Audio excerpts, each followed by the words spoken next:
Good morning to all dignitaries, guests, and delegates with great joy and immense exultation.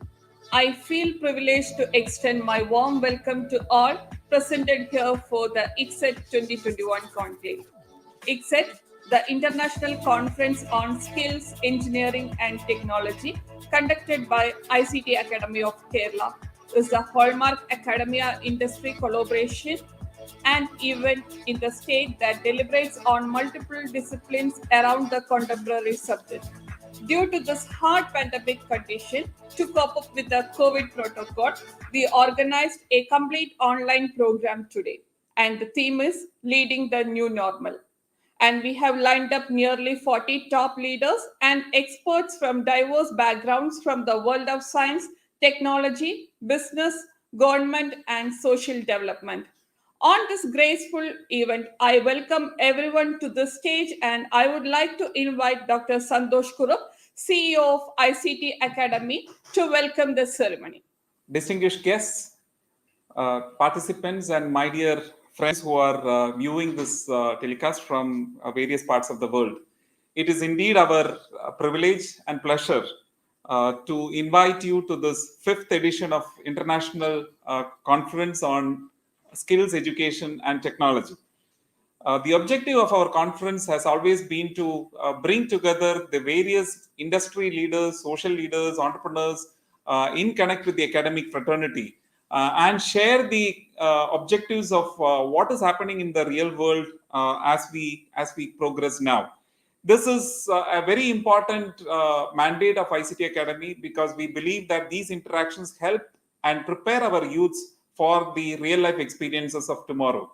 The theme for this conclave is leading the new normal. And interestingly, we are also trying to lead the new normal in a different way. This is a unique, immersive platform that we are using to broadcast this conferences across the world. Unfortunately, the speakers who are here may not be able to see it from the backstage, but we will also share a snapshot of what is happening in the front stage shortly to you. Without ado, I wanted to get into my responsibility of welcoming the guests. We are indeed privileged and honored to have Dr. R.A. Mashelkar, the 3 Padma Awardee winner, one of the greatest scientists of our current times, and the former Director General of CSIR, to join us as the chief guest for the function. Dr. Mashelkar has unfortunately asked us to allow him 30 minutes of time because he's just closing another meeting. So he will be coming and joining us at 10:30 sharp. And in absentia right now, I would like to welcome Dr. Mashelkar to this August function. As guest of honor, we have Mr. Willaim, the Vice President, Trailhead Academy, APAC for Salesforce. I have to say Salesforce has been a strong force behind ICT Academy of Kerala in many of its activities relating to employability, skills development, and events. Indeed, we are very, very honored to have you, sir. On behalf of ICT Academy of Kerala and all the participants here, I would like to extend a very warm welcome to you. We have Dr. Rajasree MS as our special guest. Ma'am is the Vice Chancellor of APJ Abdul Kalam Technological University, which is the affiliating university connecting all the engineering colleges in the state. Dr. Rajasree has been a pillar of support for ICT Academy right from its presence as the advisory member of ICT Academy and has been a strong supporter of all the initiative that we have been doing. Ma'am has been taking leadership in driving a lot of new development and contemporary activities relating to technology in the newly formed APJ Abdul Kalam Technological University. It is indeed our honor and pleasure to invite you, ma'am, to this August function. The function is presided by our own chairman, Dr. Tony Thomas. It will not look good for us to invite our own chairman to this function. Just for formality's sake, sir, I would like to invite you also to preside over the function of this inaugural session. We have 2 great friends and great leaders who are also joining us to offer felicitations to this August function. Mr. Richard Antony is the India Operations Head for Ernst & Young. Ernst & Young is another wonderful organization which has been supporting ICT Academy on various activities of ours. be it skills development, be it providing insights into what are the new areas that ICT Academy should focus, and has been helping us even in the design of certain programs that we have been running in the field for a while now. So, sir, on behalf of ICT Academy of Kerala and its leadership team, I would like to warmly welcome you to this function. Next, we have Mr. Sujith Unni. He is the regional head for NASSCOM. NASSCOM, again, another great support for ICT Academy right from its inception. We have been blessed to have people like Sujith, who has been helping us on various fronts. In fact, a couple of weeks back, we collaborated with NASSCOM in announcing their future skills program to be rolled out in Kerala. So again, Sujith is a great friend of mine. It may look a little odd for me to invite my friend, but on behalf of ICT Academy, on a formal note, I would like to invite you very warmly to this function, Mr. Sujith Unni. I also wanted to take this opportunity to invite all the participants who are joining in on various sessions today. It is indeed our privilege to host you here. We believe that this is going to be a unique experience for all of us. There is obviously a lot of learning for us. Please do provide us the feedback. We have multiple booths made available for you. You can take a look at the booths where possible. We have 2 tracks running today and tomorrow. So please kindly look at the agenda schedule, and accordingly you may want to split yourself and see the various events that are happening in various booths. So on behalf of ICT Academy family, welcoming you all to this is 2 days conference, which we believe is going to be very, very insightful for the academic fraternity. Thank you so much. Now, I am glad to invite the information technology leader, digital transformation champion, strategic advisor to companies and governments, mentor to startups, and the chairman of ICT Academy, Dr. Tony Thomas, on the auspicious event for presidential address. Welcome, sir. Thank you. Good morning, everybody, and a warm welcome to Dr. R. Mashelkar, Dr. Rajasree, Mr. Williamson, Mr. Richard, Sujith, Santhosh, and Manoj, plus all of you here.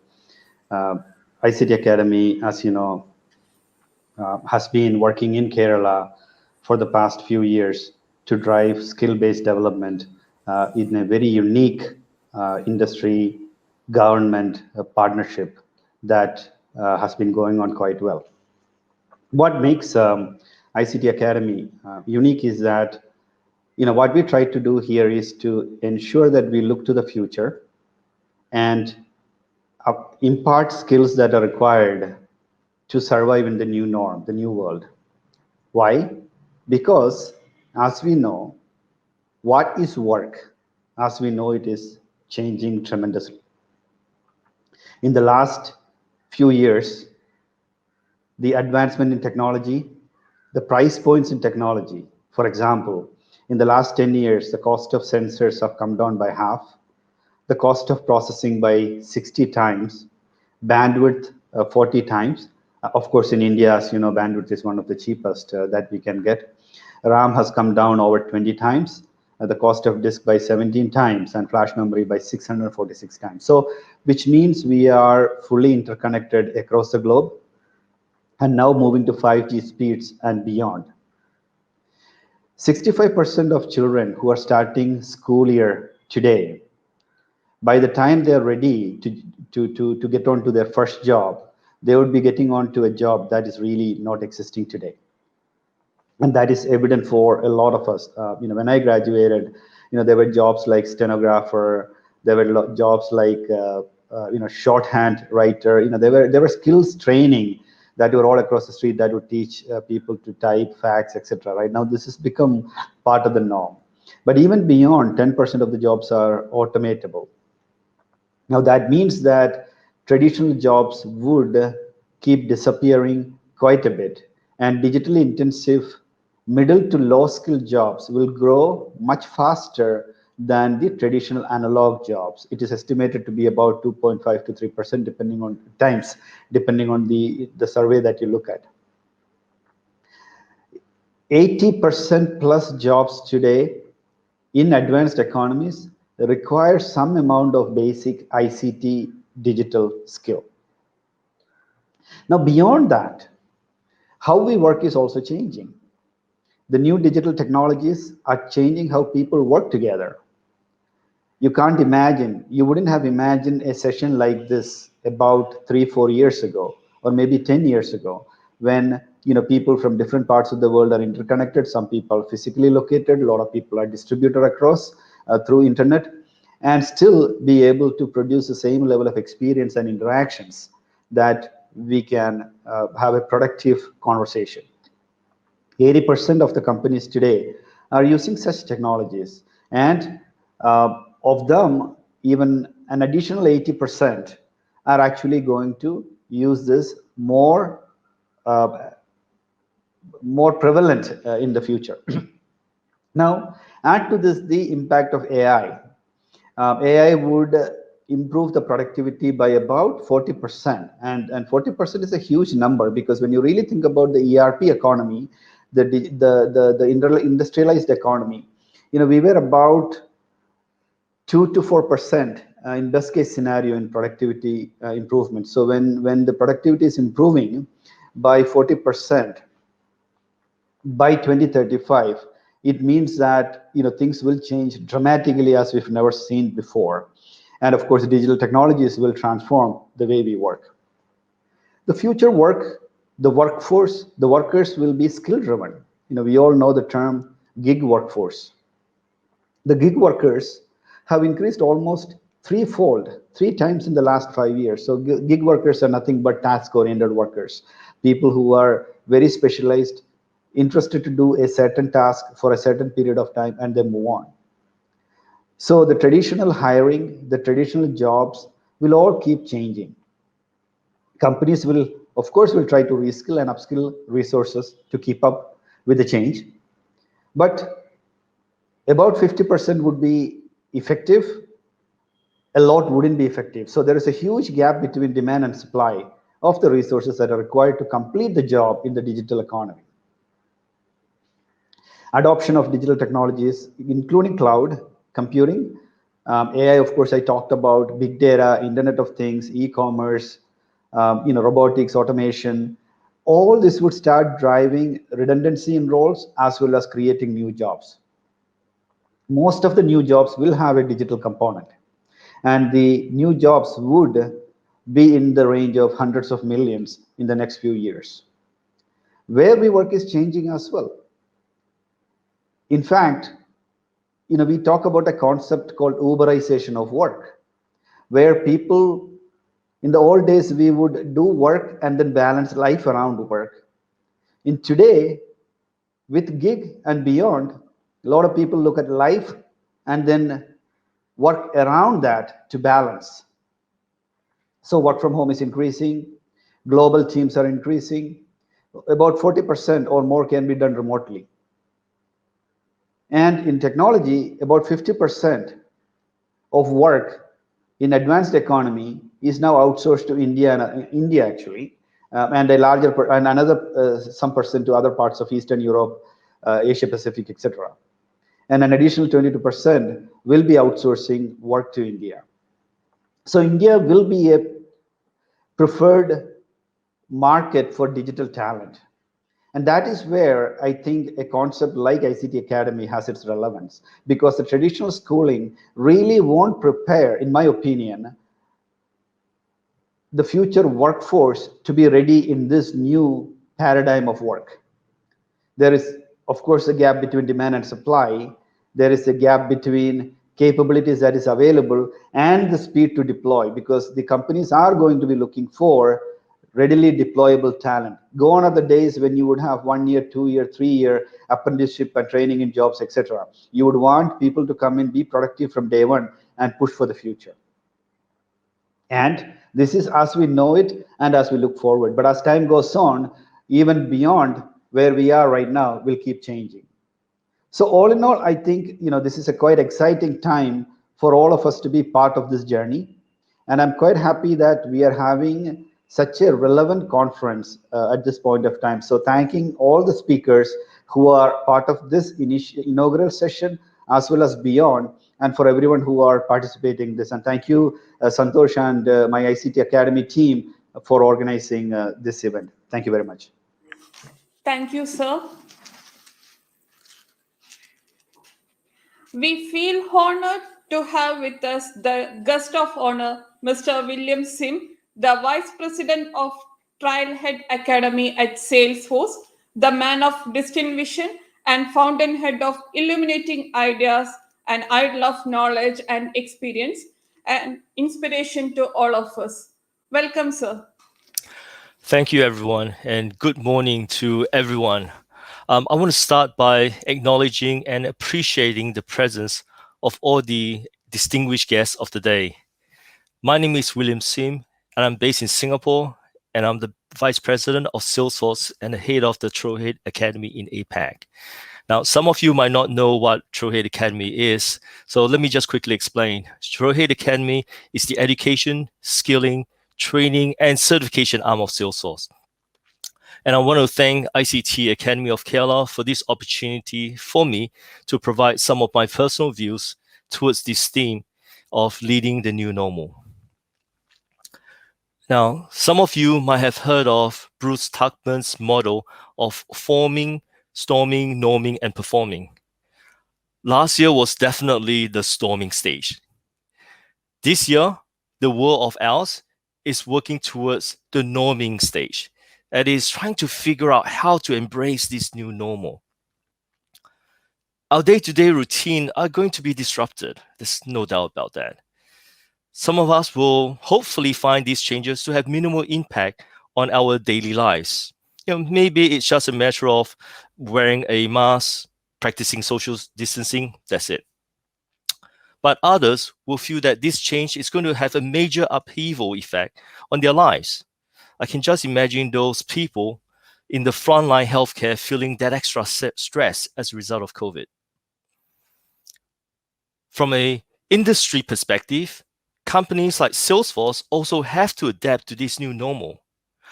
Now, we're quite fortunate in that our operating model is cloud-based, which means that our customers can literally work anywhere.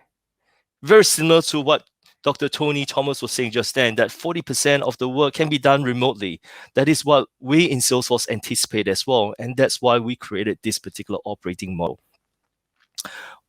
All our customers need is internet access, and then they will be able to access and do their work in the Salesforce system. This particular need to change, to adapt to digital technology, digital changes, is very critical to industries across the world. I'll give you an example. Imagine if you work in a shop that sells some goods. Now, you might not get that many more customers now compared to before if you're still hoping and relying on your customers to walk up to your stores to buy your goods during this pandemic. Makes sense, right? People are afraid. They do not want to have that unnecessary exposure and contact with customers. So in this case, selling your goods by e-commerce is a good example of transforming your company digitally to survive during this pandemic.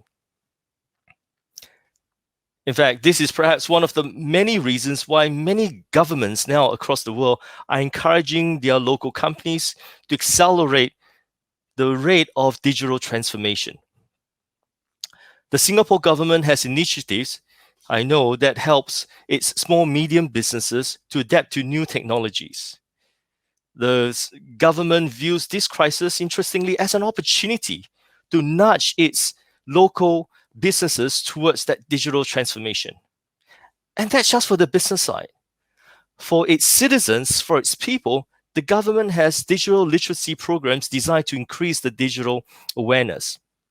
For example, the Singapore government is running several awareness programs to encourage their citizens to know how to use smart devices. Now, I know that the Indian governments also have similar programs as well. For example, Digital India, which has a vision to transform India into a digital empowered society and knowledge economy. And for example, ICT Academy of Kerala is helping its students to be more digitally savvy. I don't really want to use this time to talk about many examples, but I want to illustrate a point, which is that for the youth that is listening and watching this presentation, digital technology are here to stay. companies, governments, and its people will need to accelerate in their awareness and adaptation of digital technology. This is one of the clear outcomes of the pandemic. So prepare for it and embrace it. Sometimes people ask whether there's any certain technologies that stands out compared to others. There are several, really. But for the purpose of this short discussion, I want to just name 3. In my opinion, I think cloud computing technologies, artificial intelligence, cybersecurity are going to have a lot of job demands for years to come.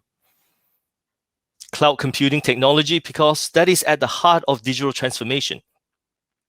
Cloud computing reduces capital expenditure at the start of the investment, minimize the need to focus on technology upgrades, security issues. Why? Because the vendor will look after all this for the customers, which means that all the customers need to do is to focus on their core business. Makes a lot of sense. I said cybersecurity because the rate of new technological changes is now very fast nowadays. And with that comes new headaches as well. New technological features could potentially introduce new loopholes, which hackers can abuse and access your data. Back when I was in university, and that was a while ago now, we noticed that whenever there's a new computer virus, you need a new modern virus killer. Nowadays, whenever there's a new technology introduced, you need people with updated skills in cybersecurity. And like what Dr. Tony Thomas mentioned just then, the rate of emerging technology is very fast. So it's pretty safe to say that we need more men and women with strong cybersecurity skills in the future.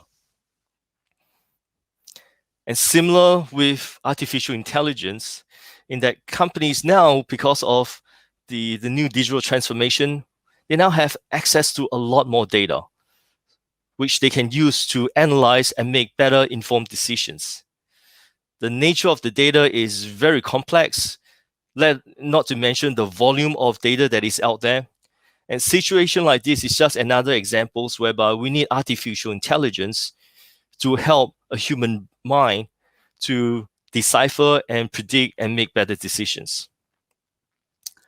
Personally, I encourage students to venture into digital technology. Why? Because there are a lot of jobs out there, especially in the Indian market. Dr. Tony Thomas mentioned that a lot of jobs are going to be outsourced to Indian market, and that is true. There's a lot of jobs in there. And what I want to do is take this time to just focus on Salesforce, for example. There's a recent study by IDC, and for those of you that don't know IDC, it is an independent third-party research company. That report shows that Salesforce would need to add about 4.2 million new jobs globally for Salesforce to sustain its current exponential growth. If you to drill down into that global number of 4.2 million, you will see that there are 5 lakh jobs in the Indian market. Now, that's a lot of jobs. So I encourage the youth, especially in Kerala, to do your own research and reach out to organizations like ICTAK Academy in Kerala, who has been working with many colleges and teaching their students on Salesforce technologies. I know that last year, over 600 students have benefited from learning Salesforce technologies. And I know that a portion of these particular students are now in the hiring pipeline with some of the big Indian conglomerates around. Now, one of the students is a person called Amal Sebastian from St. Joseph College of Engineering and Technology, Palai, Kerala. He signed up for the Salesforce Job Ready program I think it was back in March 2020 when the pandemic hits. That program was run by ICT Academy of Kerala through their online webinars. Amal attended the Salesforce Trailhead Connect career fair in November. And in short, he met a lot of employers, and now, happy to say that Amal was hired as a Salesforce developer. And Amal is just one of the many successful stories out there. So if you're a student based in Kerala, do find out about such programs. If you're studying IT or computing science, then having a formal qualification in colleges and universities is important. In this new normal, it is best to supplement your qualifications with knowledge of new emerging technologies. You'll find that having exposure to these new technologies could potentially get you better jobs, better future in life. Now, I want to finish off by just sharing one of my personal experience. When I was in my second last year doing a university degree, I wanted to have an internship experience. Now, back then, this is going back 1990s.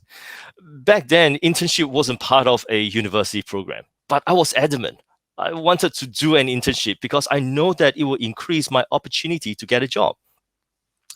And even if it doesn't increase my opportunity to get a job, I know at least it will give me a better understanding of the job market, which I'm about to spend my next 40 to 50 years in. So what did I do? I sent out 99 internship letters to companies. I know because I bought 100 stamps and 100 envelopes. And at that time, it was just by snail mail. And one of the envelopes was torn, so I couldn't use it. So it was 99. Long and short is that I received 98 rejections. But you know what? I only need one offer for internship. And that one offer of internship I received, that has made a difference in my life. So my departing comments to all of you, especially the youth out there, is to persevere. Don't let the initial setback get you down. Don't let it pull you back. You're bound to have setbacks. Setbacks is good. It helps you to learn lessons and refine your style, your strategy in life. Set your goals and move towards your goal. The world is moving towards a new normal. There's no doubt about that. But don't worry about the changes. The changes, like what, again, Dr. Tony Thomas was mentioning, the changes are going to bring about a lot more good jobs opportunities out there. Be open to the new technologies. Be open to the new changes and the new opportunities. Embrace the opportunities so that you can all become leaders leading this new normal. And with that, I just want to thank Santhosh Kurup, CEO, and Dr. Tony Thomas, Chairman of ICT Academy of Kerala, for this wonderful opportunity to talk to this audience. Thank you very much. On behalf of ICT Academy, I thank you for providing your gracious presence to join us today to enhance our joy. The next dignitary to honor us with her presence is Dr. Rajasree MS, the Vice Chancellor at APJ Abdul Kalam University. We need not say more about her. The whole education sector is vibrating and echoing her performance. She started her career as a teacher and she rose to the position of the Vice Chancellor, and still, without minding her health, she shows a keen interest in the educative process. I welcome Dr. Rajasree MS to do the special address on this occasion. Welcome, ma'am. Thank you. Very good morning to one and all. Dr. R.A. Mashelkar, the most respected chief guest of the day. Dr. Tony Thomas, Chairman of ICT Academy of Kerala. Mr. Santhosh Kurup, CEO of ICT Academy. Mr. Willaim Sim, guest of honor of the day. Mr. Richard Antony, Mrs. Sujith Unni, faculty members, delegates, ladies and gentlemen. First of all, I congratulate ICT Academy of Kerala for coming up with such an interesting theme for the conference that is being held these 2 days. And it is very interesting to think about how we are going to lead in the new normal, and it will be like how will you be presenting yourself, in which role you will be presenting yourself when you are speaking on such a theme. I am happy to note that the ICT Academy of Kerala has laid down a very carefully crafted objectives for the workshop, which in fact touches upon all aspects of life, be it health or education or any sector for that matter. Now, for me, from my administration in the academic system, the largest academic system of engineering and technology education of the state, APJ Abdul Kalam Technological University, I would like to highlight 3 points during this. The first one is, I would call it as resilience. We have seen that the pandemic was very cruel to us when it all started, and it put us in a very difficult situation. We were in the middle of our classes. As far as the university is concerned, we were in the middle of our academics, and we never expected that such a thing will happen, and we will have to shut down, but still we will have to go ahead with our processes as usual. So it was quite evident that those organizations, universities or business organizations or governments across the world, those who were able to come back to their original functioning soon were the ones which survived most, which were able to respond to the changes, which were able to function irrespective of the lockdowns and associated difficulties. And that is possible only because of the quality of resilience, which again details to several other aspects, like how well you are able to embrace digital technologies to continue with your businesses, be it education or businesses or governance. In all aspects, how can you continue ensuring services to the stakeholders? That is one aspect. And resilience, it has also to do with individuals. How are you able to adjust yourself with the pandemic and the associated difficulties, the cutting down of jobs, the changes in your organizational processes, how well you are able to cope up with all that, how well you are able to take people along with you as the head of the institution in which you are in, and how well you are able to provide the services. That is very critical, and this is one aspect we need to consider if we look forward also in the new normal, when such things happen. How resilient is it? So the resilience, I use that word with a lot of implications. It also refers to the infrastructure. How resilient is your infrastructure? Not only the services, the infrastructure and everything, all the functions and its deliverables to the outside world. Then the second aspect that I would like to touch upon is agility. How agile you are as an organization, as an individual, as a group of people working for a common cause, how much agile you are. You have been doing your conventional businesses or education, that how quickly you are able to transform to the new needs that have come across, and how you respond to that, and then quickly adapt yourself to all those needs and still perform successfully. That is very important, and this also relates to what the chairman and the other speaker, Mr. Willaim, was presenting. How can you use new technologies? How can you make, if it is a university system, how can you make the children adapt to those technologies which will fetch them new jobs, and then reinvent what is existing for other solutions for the problems which are caused due to some specific state.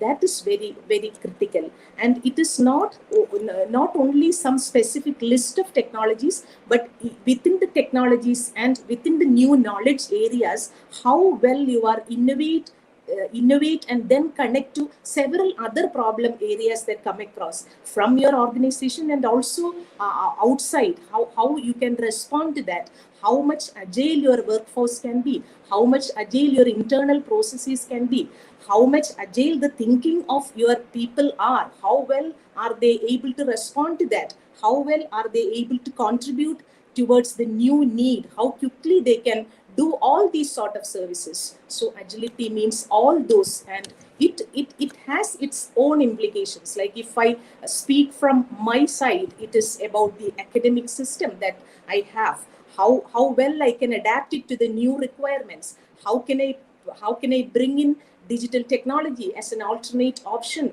or a substitute to some of the programs which will increase or enhance the skilling capabilities and the effort, ease the effort of skilling due to the introduction of new technologies and new programs that are available elsewhere.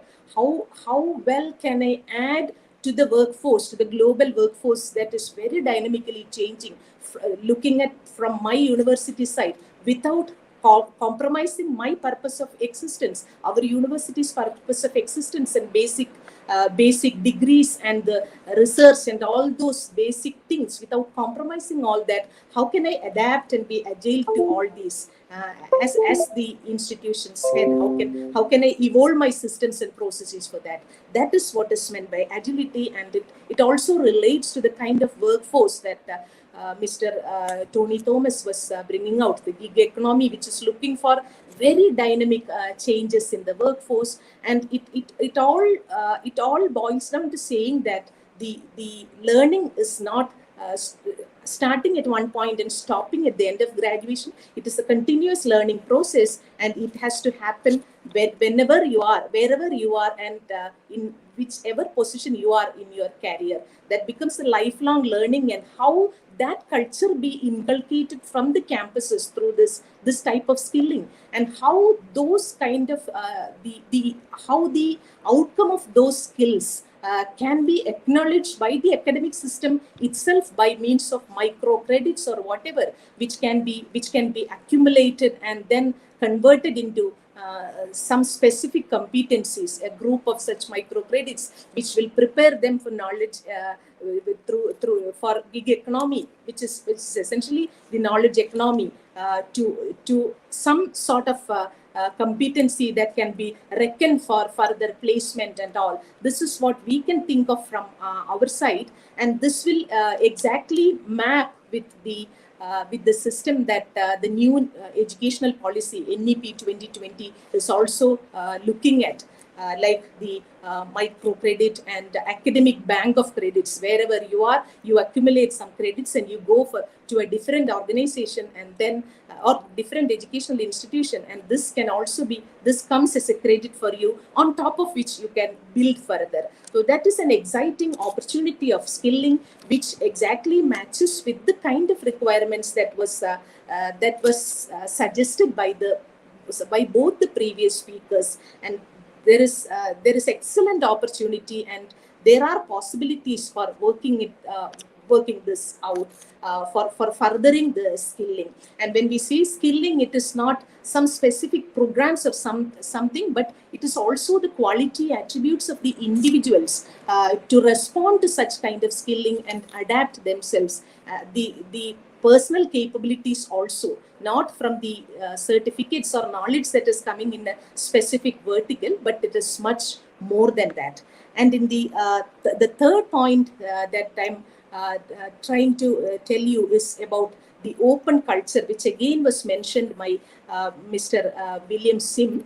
So the academics, as always, academics and research also, we will not be getting along with the trends in industry, and it is not very easy for us to be completely in sync with the developments that are happening around. And that is where this open culture becomes important, where the organization is able to connect to the rest of the world, network with the rest of the world, to see what is happening around in terms of the new problem opportunities that are being created, novel developments, and the specific needs of the businesses in terms of their business development, and also the need of the government in addressing the basic developmental issues of the people, developmental issues of the society.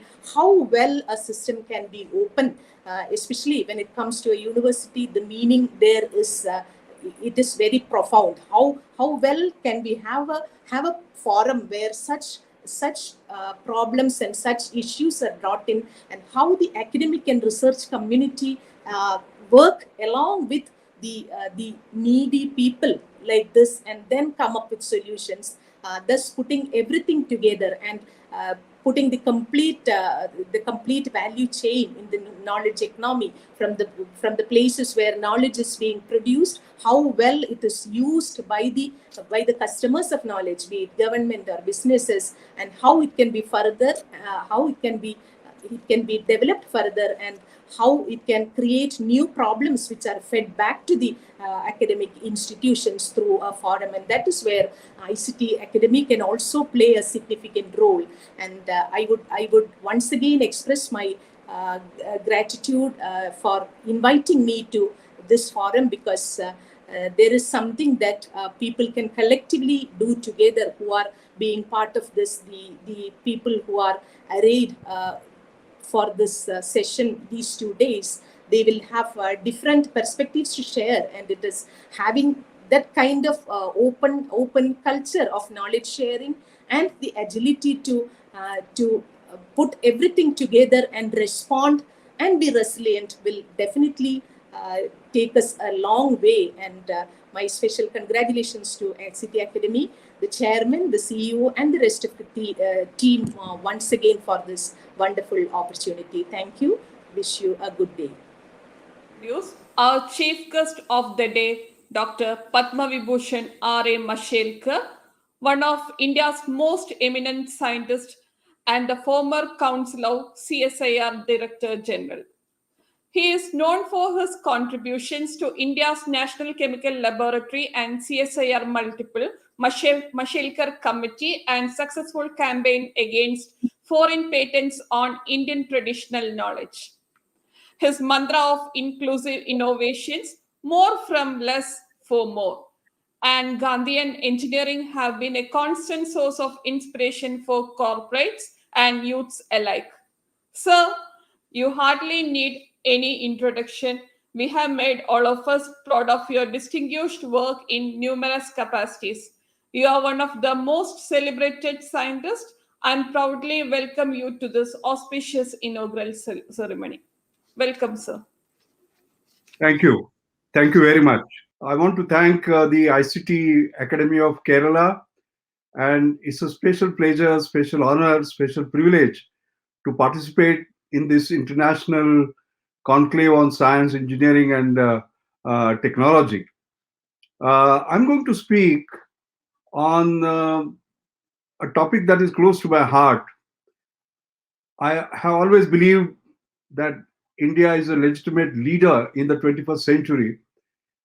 And despite the pandemic, how India can ride on a new normal to create a new India of our dreams is the theme that I've chosen today. We all have been a witness to the devastation that has been caused by the coronavirus pandemic. In fact, there is what is called as a VUCA word: volatile, uncertain, complex, and ambiguous. I would say 2020 was probably the greatest VUCA word in the last 100 years or so. We have seen loss of lives, loss of livelihoods, the worst recession after the depression of 1930s. 400 million jobs were lost in just 100 days. 100 million people from poverty to extreme poverty, that movement took place in just 100 days. And therefore, we are all thinking of restarting, thinking of rebuilding, thinking of recovering. But should we be doing that? Because to my mind, this is a great opportunity to rethink, to reimagine a new India of our dreams. I have been always thinking about this. This is my book, Reinventing India, which I wrote 10 years ago. Perhaps this book needs to be written after 10 years for the post-pandemic. What I'm also going to do, and this is an alert for all of you, I'm already known as a dangerous optimist. Okay? So here is an alert from you, because I do believe in terms of the message that I have on the book that I wrote last year, leapfrogging to pole vaulting. And that is going to be my central sort of theme. But if you see the fine line, it is about creating the magic of radical yet sustainable transformation. How can we do that? Radical yet sustainable transformation, which India needs. So, what is this leapfrogging to pole vaulting is all about? I'll explain that to you in a moment, but that is actually about raising our sort of aspirations and doing things at a speed which we had never done before, achieving scales that we had never achieved before. Now, there are a number of lessons from this pandemic. I think the first was the existing fault lines in terms of economic inequalities, they were threadbare. The sight of our migrants walking several miles, the old mother, old father, their grandchildren, it was a pathetic sight. Then the breakage of the public health systems, it was not just India, it was not just developing countries, around the developed world, that became actually obvious. The other thing that was on the positive side was an acceleration of change. For example, digitalization. It was taking place slowly, but the speed at which it happened. For example, Satya Nadella said that in 2 years they have seen digitalization, which in 2 months they have seen digitalization which they would have seen in 2 years. E-commerce in US, for example, what they would have achieved in 10 years, they achieved in 10 weeks. Or telemedicine, a UK expert has commented that what we would have achieved in 10 years, we achieved in 10 days. I mean, maybe he's exaggerating. But I think the point is that there was a tremendous sort of acceleration in whatever happened. And the third lesson was, when 2020 people call it as the year of the pandemic, I would also call it the year of science. Today, you're all getting vaccinated. And this vaccine was created just in an year, not 5 years, not 10 years that it takes, as a matter of fact. And one should feel proud. And India has shown this. What I'm most, it was a year of science, technology, and innovation for India. I mean, when the pandemic began, we did not have diagnostics, personal protection equipment, ventilators, vaccination. And each of these were created by India. So there is a good news, there is a bad news. Now, I'm a scientist, so you will expect me to start the talk with perhaps an equation. So I will not disappoint you. There was a general discussion on what is the most powerful equation that the world has seen. So somebody got up and said Newton's law, force equal to mass into acceleration, F equal to ma. The second fellow got up and no, that is Einstein, E equal to mc square. E is energy, m is mass, and c is velocity of light. Now I was sitting quiet. Somebody came to me, she said, you are not speaking anything. I said, no, not Newton, not Einstein. It is, the most powerful equation is E equal to F. So they were puzzled, what is E, what is F? I said, E is education and F is future. Now, having proposed the equation, you will expect me to sort of prove it. So I will prove it to you. And the proof has come many times, including the fact that I'm speaking to you. You know why? I was born in a very poor family. My father died when I was 6. My illiterate mother brought me to Mumbai. She did menial work to bring me up. 2 meals a day was a challenge. I walked barefoot until 12. I studied under municipal lights. Okay. And then on 10 March,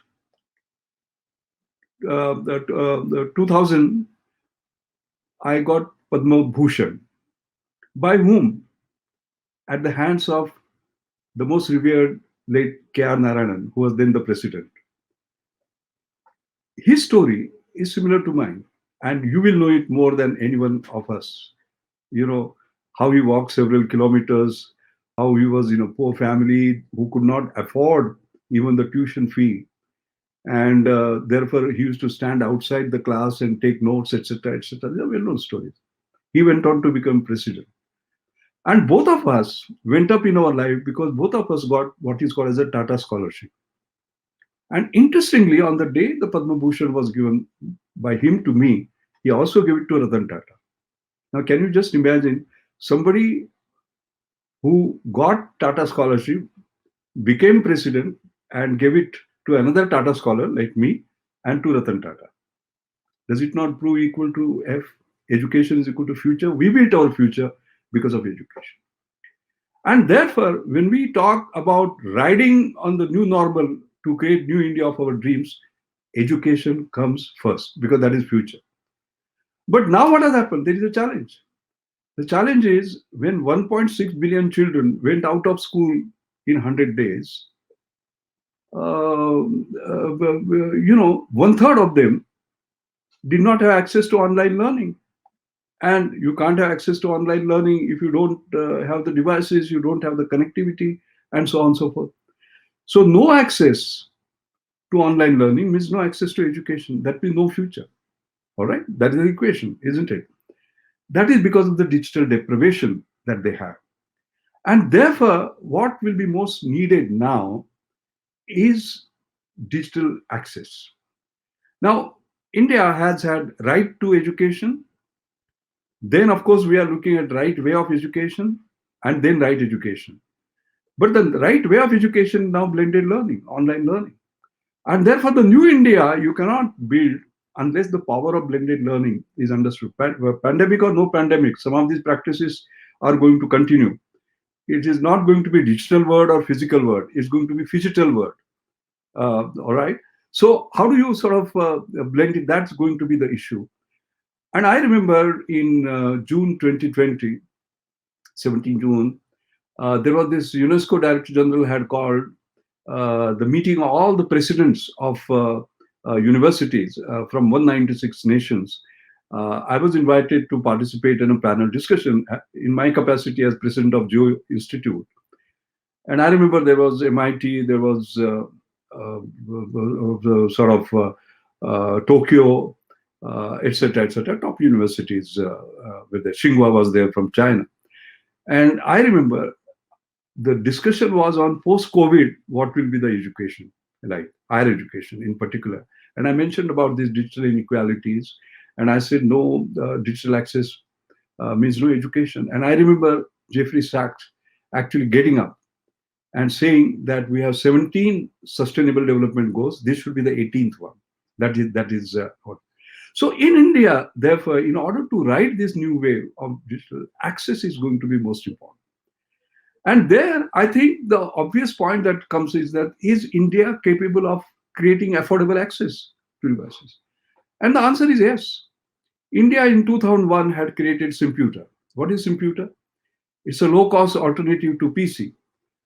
It's a shared device which permits simple and natural user interface based on touch, sight, and audio, and could read and speak in 7 languages. But what happened? Where is it? In fact, it was ahead of the rest of the world. iPhone later on had accelerator. It had it that time. Samsung Galaxy, this Bongal on mail, ability to write on mail, they were ahead. As a matter of fact, India had created something which was ahead of the rest of the world. In fact, Bruce Sterling, the New York Times fellow said, correspondent said, that this is the most significant innovation in computer technology, not Apple's gleaming powerhouse 4G, nor Microsoft Windows XP. It is a Simputer, net-link, radically simple portable computer intended to bring computer revolution. Very Simputer today. Now, therefore, while we are riding this wave, when our young people invent things of this particular kind, how do you convert an invention into innovation? Because innovation is successful use of that in actual practice. And therefore, in today's environment, when we talk about Startup India, and I must applaud what Kerala has been able to do to facilitate all this. Just imagine if that computer, there was a public procurement policy which was a progressive one, which had ordered, say, let's say 10,000 sort of computers, placed an order, given him a chance, he would have got a feedback, created a new product, which is marketable, created a business plan, and today we would have had a computer available at $20. All right, and we have seen children commit suicide in India, 15-year-olds. At least 6 states I have seen that happen. That would not have happened. So therefore, technology has to be matched by policy. And I want to applaud the Kerala government for your fantastic startup policy, where what you are doing, you are saying, I love your slogan, by the way, government for startups and startups for government. And you have created these exemptions for startups like EMD, no prior experience, etc. And then you have created exemption models of different kind, including the limited tender model, innovation zone model, and so on and so forth. So what happens now is that the kind of opportunity that the computers of 2001 did not have, today you will have them. All right. So when we talk about riding on the new wave on digitalization, technology and policy in this particular way has to come together. The second point is that the vision of the new India. Our Honorable Prime Minister has talked about Atmanirbhar Bharat, but I would say Atmanirbhar Bharat with Atma Vishwas, Atma Sanman. That means self-reliant India with self-confidence and self-respect. I think that's the most important part. So therefore, the next is talent, technology, and trust.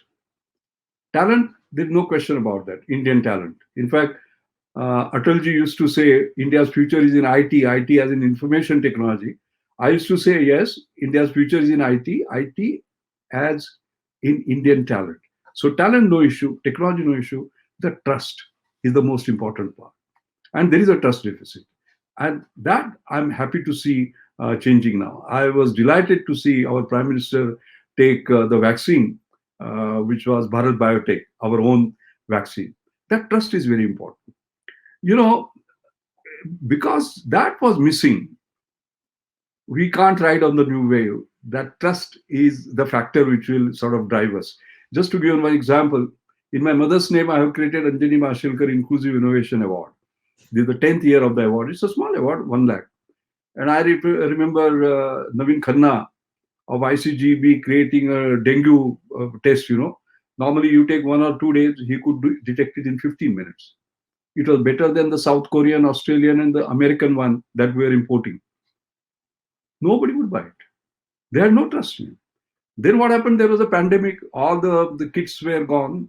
And then we had no option but to approach these countries. And only South Korea said, we'll supply. Other countries said, we can't meet the timeline. And they loaded those on the wrong ship, which went to Africa. So we were left with no kits. And there was no option but to go for Naveen Khanna's kits. And today his market share is 78%. Supposing that ship had come to India, his market share will be still 0%. So I think the most important part is talent, technology, and trust. And I must compliment Kerala for putting that trust and creating all these avenues, as other states are also doing. I co-chair the Maharashtra State Innovation Society. I admit that you are ahead of us, and we are trying to adopt many of the interesting things that you have actually done. The other point about India is that speed, scale, and sustainability are going to be the most important. We have to be a nation in a hurry, like I say, creating the magic of radical yet sustainable transformation, how quickly we can do. And that is where this leapfrogging to pole vaulting comes. In fact, I'm chairman of Reliance Innovation Council from 2007. And one day, Mukesh Ambani and I were discussing, and he said, Doc, we must leapfrog. I said, but let's think about why the frog leaps. The frog leaps because he's afraid of the predator, and he jumps a few feet. Should we be doing that? And should we not be pole vaulting? The size of the pole determines the size of your aspiration. And that is where we created a program called Beyonders, taking 30 people who can think beyond the realms of possibilities. Are they pole vaulting? They, yes. Thanks to Jivo, in February 2017, that month, we moved from 155th position in mobile data transmission to not 100. We didn't leapfrog to 100 first, number one. If you see the speed of doing things, for example, time for 50 million customers, telephone took 50 years, mobile took 12 years, YouTube took 4 years, Facebook took 3 years, Twitter took 2 years. Reliance Jio broke all records, 83 days. That's what I mean, the speed, the scale, and sustainability. Scale because there are 400 million customers. So I think this is the most important part. The other part is you have talked about science, engineering, and technology. I would suggest you add the word innovation, okay? Because we can't stop at technology. We have to have innovation. And therefore, we have to look at not only innovation, but total innovation. Technology innovation is just one part of it. But there's a business model innovation, like what Uber has, or like Airbnb has, or like Netflix has. That's a business model innovation. Workflow innovation, right? Then process innovation, system delivery innovation, but backed up by policy innovation. So what we have to look at is technologies may or may not be developed ourselves, but with policy innovation, we can change India. Just take the example of light emitting diodes. You know, that got the prize, Queen Elizabeth Prize of Engineering this year. It's a £1 million prize, 8 crore prize. I've been on the jury this year when LED was selected. And I was very proud to make a presentation with regard to what India has done on LEDs in that meeting. Okay. And what I said was within 7 years, we did the fastest penetration in the world from 2% 7 years ago to 88%. Prices from $7 to $1. And there was an innovation in terms of aggregation, so as to say, demand aggregation, and so many other innovations which made it possible. So although LED technology was not ours, it was the combination of the two that actually worked out. And once again, this level of integration has to take place everywhere. One of the Antony Mashelkar Inclusive Innovation Awards went to Bandicoot, by the way. Bandicoot is these robots which clean manholes, as you know. And that has come from 3 Kerala boys, by the way. You will be very proud to hear that. And this was 2019, and they said something very interesting. They said the term manhole itself is derogatory. Why do you think about man being in the hole? Machine should be in the hole. Man should operate it.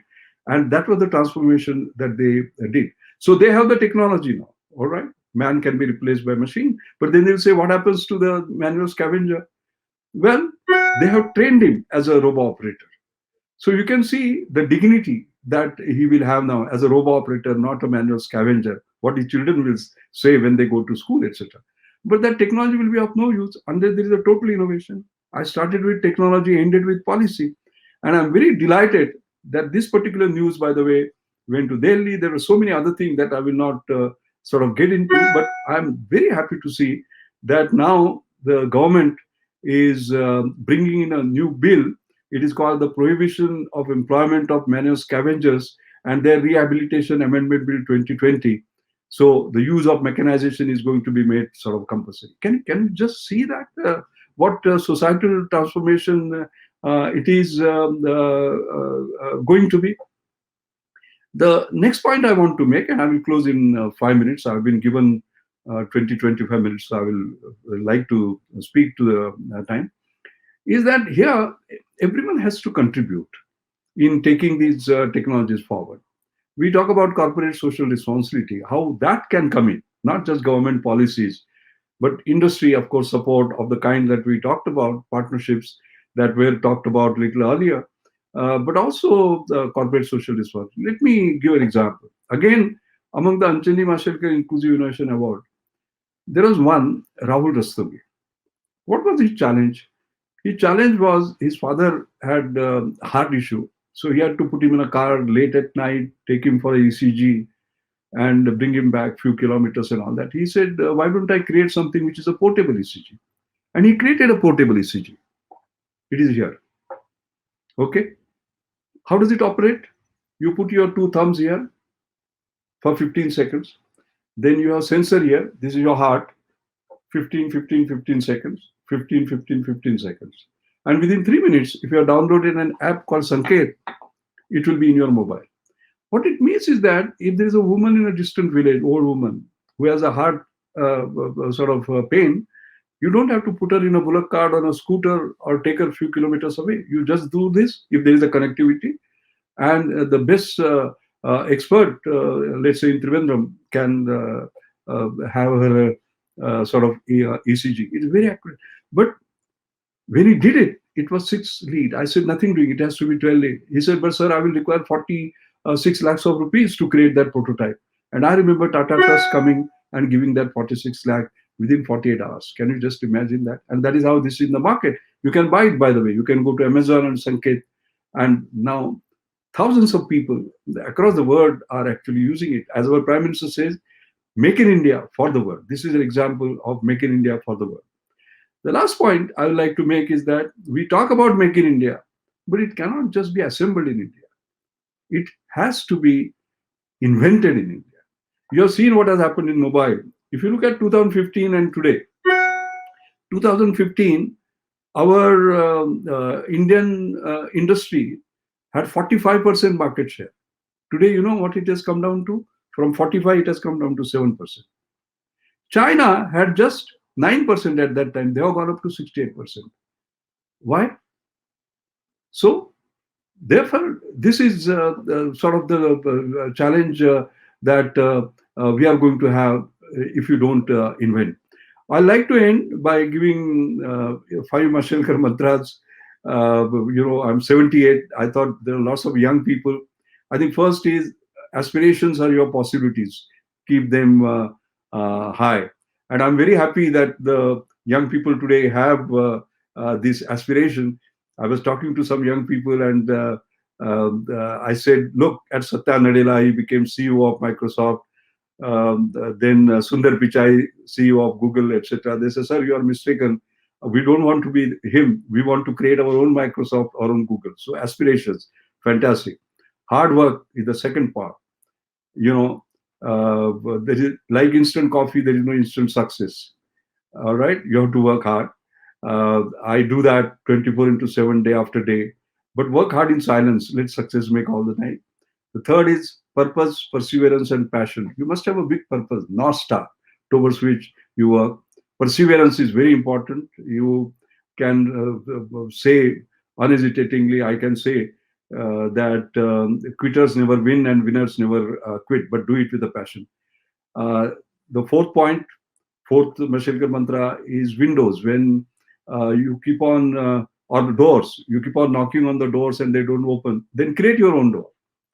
Like in HCL in 1976, when I came, I wouldn't get the equipment for 2 years because we had no foreign exchange, digital clearance certificate and all that, etc. I went into modeling and simulation, opened a new door for myself and won the Bhattakar Prize that year. So these are the 4 mantras. And the fifth is, there is no limit to human achievement, human endurance, accepting what you put on your mind. I remember Professor C.N.R. Rao, and I will end with this message. Professor C.N.R. Rao, who is the Bharat Ratna, he is my guru, he is my mentor. When I became fellow of Rao Society, FRS, considered as the next honor after Nobel Prize, you sign in the same book where Newton has signed. I phoned him up. You know what he said? Not bad. I was very disappointed. I became American Academy of Arts and Science, only 7 Indians from 1780. I phoned him up. He said, again, not bad. National Academy of Inventors, I was the only one from India. I thought now at least he will say, no, not bad. And when I got upset and I said, sir, what do I have to do to impress you? What he said, that is the last message I'd like to leave with you. And that message is that no matter what you get in life, you say, my best is yet to come. Okay? And whether you are 18-year or 80-year-old, every day in the morning, if you say, my best is yet to come, not just for me, but for my nation, what I'm doing. And maybe today is the day it will come. And if all of us do that, we will create the India of our dreams by the riding on the new normal, as I talked about. Thank you very much for this opportunity. Thank you. We would like to thank you for your presence at this inauguration ceremony of ICSET 2021 and for delivering such an inspiring speech and for giving motivation to our viewers. Now, I would like to invite Mr. Richard Antony, India Operations Ernst & Young, to felicitate this ceremony. Thank you. Thank you, ladies and gentlemen and honorable dignitaries. Dr. Mashelkar, it was a pleasure hearing you, and I've been following your work, and it is really motivating to hear you in person. Dr. Willaim from Salesforce, thank you for your wonderful speech. Dr. Rajasree, MS, and my friend Dr. Tony Thomas. Respected friends from the industry and colleagues, and all the brand ambassadors of ICT, it gives me immense pleasure to be part of the ICSET Conclave 2021, and it's an honor for me to be with you all. Dr. Mashelkar, just reading from the synopsis of your book, Leapfrogging to Pole Vaulting, excites me. The unique 347 innovation framework mentioned in your book as an interplay of global issues and constantly the rising the bar for innovation is very interesting. Our story is literally the same. Kerala has had a significant role in the growth story of EY, Global Delivery Services in India, and remains a focus area for our future growth. We were one of the first MNCs to open a delivery center in Kerala, and we had a great journey in the state since 2002. Our relationship with ICT, I remember, started in 2015, and for the last 6 years, we had an amazing partner, an industry friend in ICT, who have traveled that extra mile to support us in our skill development needs. I would like to thank ICT for the great role that they are playing in building a unique ecosystem in Kerala and bringing in leading industry thought leaders and luminaries. The timing of this conclave could not be better as the state gears to build the skills for tomorrow's workforce. ICT Academy has been passionately supporting organizations in skill development needs, planning and implementing scalable training programs in niche and emerging technology areas, and providing the right platform for young students to unleash their potential. I would like to thank ICT also for the unique role that it is working with us in different and diverse sections of the society, like the Career 2.0 program that creates opportunity for women to join back the mainstream with career breaks.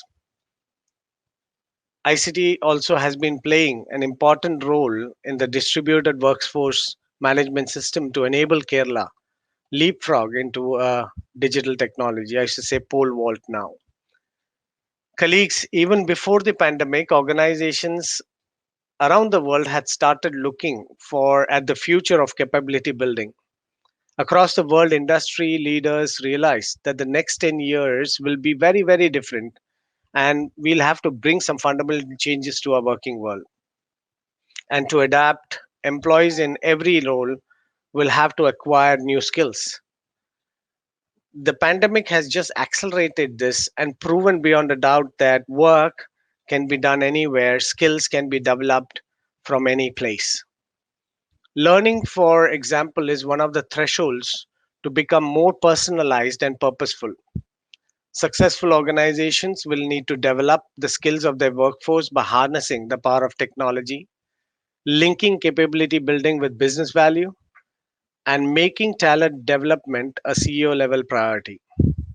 I've personally seen the transition of in person classroom based trainings and workshops to a model where technology has enabled remote learning, micro learning, and even simulations that truly immerse the learner as they do their job. Moving ahead, I think we are looking at learning new skills agnostic to our physical presence, while micro learning, simulated AR, VR, and related technologies that we have will help much more in a virtual environment. I think with the new leaps in data and the agenda of data and data analytics, we will be able to get more precise around the capabilities that we are trying to build. And so the courses and the capability building workshops are going to feel a lot more tailored to the person and the purpose. Leading organizations around the world are thinking hard about the core competencies that they will need in the next 5 or maybe 10 years on how they can start planting the seeds of those competencies today. The emerging realization across the industry is that the capabilities needed in the future are quite different from what we have today. The explicit course of action, therefore, is to develop new set of complementary competencies like data competencies and digital competencies, which optimize and complement the organizational core internal strength and processes. At EY, we collaborated with ICT in many of our programs, including the Ripples program, to mentor and coach students to gear up for such new competencies. ICT has helped us in this program to build the capabilities for the next generation workforce. We have close to around 300 volunteers from EY Global Delivery Services in Kerala who regularly interact with ICT faculty and members, partake and participate in activities, workshops in the areas of industry immersive sessions and mentorship programs. We all will agree that with the scale of the workforce transition set off by COVID, the influences on labor trends increases the urgency for business and policymakers to take steps to support additional training and educational programs. Companies, governments have exhibited extraordinary flexibility and adaptability in responding to the pandemic with some purpose and innovation. I'm sure that they also will harness the spirit to retool the workforce in ways that point to a brighter future of work.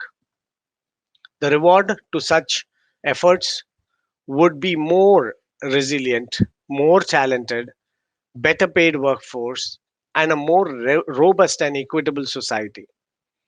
I'm sure organizations like ICT has a firm and large role to play in this journey.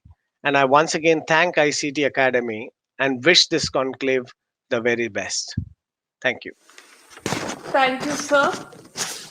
I would like to invite Mr. Sujith Unni, Regional Head at NASCO, for felicitation. Thank you. Honorable dignitaries, ladies and gentlemen, industry leaders, dear students. Good morning and a warm welcome to the International Conclave on Science and Engineering and Technology. As Dr. Mashelkar suggested, sir, next time I think ICT would love to include innovation as well to the conclave. So I would say ICT Academy Kerala, we have been working with them from the day of inception. And they have done an extremely good job in terms of touching almost 30,000 plus students and 11,000 plus teachers by imparting various industry skills. We would say the industry 4.0 skills and technology skills. And as per NASCOM, from our own findings, like the demand for IoT skilled professionals will even grow up to 24% maybe by 2024. As a host of engineering emerging technologies change the future of work, a massive disruption is actually facing the IT/ITES industry. So strategic interventions in institutions to meet industry expectations, bridging the skills gap, enhancing employability of students is the need of the hour. So we would suggest this can only be done through the Industry Academy Connect by focusing mainly three things. Update the content and curriculum of new technologies, faculty development, of course, and the delivery methodologies which we do, greater exposure on industry and technical skills. So these three things, if we could, through ICT Academy has already done that, and it's on the way, and they similarly have a delivery model on Industry Academy Connect as well. So this could take the Kerala state to the next level, we believe. As you're aware, we have launched a platform called Future Skills Prime, a joint initiative by MIT and NASCOM. And this portal is designed as a resource for IT/ITES industry to enable discovery, continuous learning, and deep skilling in 155 plus skills sets spanning across 70 plus jobs in 10 emerging technologies. These courses are aligned to industry recommended and government approved competency standards. As Sri Santhosh Kurup rightly said today morning, that we have been working with ICT Academy to deploy the same in Kerala, across all the engineering colleges. And we would say that in the collaborative efforts of ICT Academy and NASCOM will bring in new dimensions to the Industry Academia Connect as well. As our honorable guest, Sri Mashelkar sir suggested that we will make it happen E is equal to F, that we believe. I'm sure this conclave will bring in a lot of insight to our students, teachers, and all the management teams of colleges. Wishing the conclave a great success and look forward to more insights from all the sessions which has been for the next 2 days. Thank you. Thank you. Thank you, sir. Now I cordially invite Dr. Manoj AS, the Head of Corporate Relations of ICT Academy Kerala, to occupy his vote of thanks to the stage. So good morning, one and all. Respected dignitaries, friends, colleagues, professors, research scholars, students, and professionals. It is indeed a great moment and occasion for ICT Academy of Kerala that we witnessed the inauguration of ICSET 2021 on the theme Leading the New Normal. As we know, due to the pandemic COVID-19, we are all sitting in different places across the globe and connect virtually to witness this great event with plenty of exuberance and without losing its fauna and flora. As my duty to propose the vote of thanks, it is indeed my privilege to place on record my heartfelt gratitude to our chief guest, Dr. R.A. Mashelkar, Padma awardee, as well as the former Director General of CSIR, for inaugurating ICSET 2021. During his inaugural speech, it was so much inspiring, where he quoted plenty of things. He talks about the VUCA world and the amazing equation of E is equal to F, where education is equal to future. And he talked about the leapfrogging to the pole vaulting book, which he wrote. And at the end, he really concluded with a mantra, talks about 5 mantras about aspiration, hard work, purpose, perseverance, passion, windows, that means you to create your own doors, no limit for human achievement. On behalf of ICSET 2021, I place and record our heartfelt thanks to you, sir, for coming over here and spending your valuable time and delivering the inaugural address. Thank you. Thank It's you. my great honor to place the word of warmth and gratitude to Mr. Willaim, Vice President, Trailhead Academy, Salesforce, who was the guest of honor for ICSET 2021. And as you all know that Salesforce is our partner who always supports us and who are the main sponsor for this program. And your speech was also inspirational for our community. Thank you so much for having your special address for this program. And next it's indeed my pleasure to have Dr. Rajasree MS, the Honorable Vice Chancellor of APJ Abdul Kalam Technological University, as a special guest for ICSET 2021. As we know that Dr. Rajasree MS was always a support and a well-wisher of ICT Academy of Kerala. On behalf of ICSET 2021, I place and record my heartfelt thanks for delivering a special address on this auspicious occasion of ICSET 2021. And but last, at the same time, we should also place and record 2 great felicitators. We had Mr. Richard Antony, who was heading the India operations of EY and a friend of and companion of ICT Academy of Kerala. So whatever we had done so far was one of the stringent support we received from EY under his leadership. You're always a supportive and as well as an inspiration for many ways of our ICT Academy journey. And on behalf of ICSET 2021 and ICT Academy, thank you so much, sir, for being here with us. Thank you. And but last not the least, I should also place and record my heartfelt thanks to Mr. Sujith, the regional head of NASCOM. As Sujith has rightly pointed out, he was always a support. Even the NASCOM was also been with us since the inception of ICT Academy of Kerala. And whenever we invite them or seek support of NASCOM, they were supportive for almost all the programs which we run. So on behalf of ICSET 2021 and ICT Academy, I praise and record my heartfelt gratitude and thanks to you, to Mr. Sujith Unni. And I should also thank the amazing audience who have been with us virtually. And I should also place and record our beloved chairman, as he is one of our member. And as a part of this procedure, I should also place and record the leader who really lead us from the front in the role of a chairman of ICT Academy of Kerala, Dr. Tony Thomas, for coming over here and delivering his presidential address. Thank you so much, sir, for having you for the ICSET 2021. And as I told you, like we had with us the academicians, then we have researchers, we have research scholars, we have industry people, professionals, executives across the globe who will be watching this program live from different parts of the globe. Thank you so much for being here and spending your time for attending this ICSET 2021.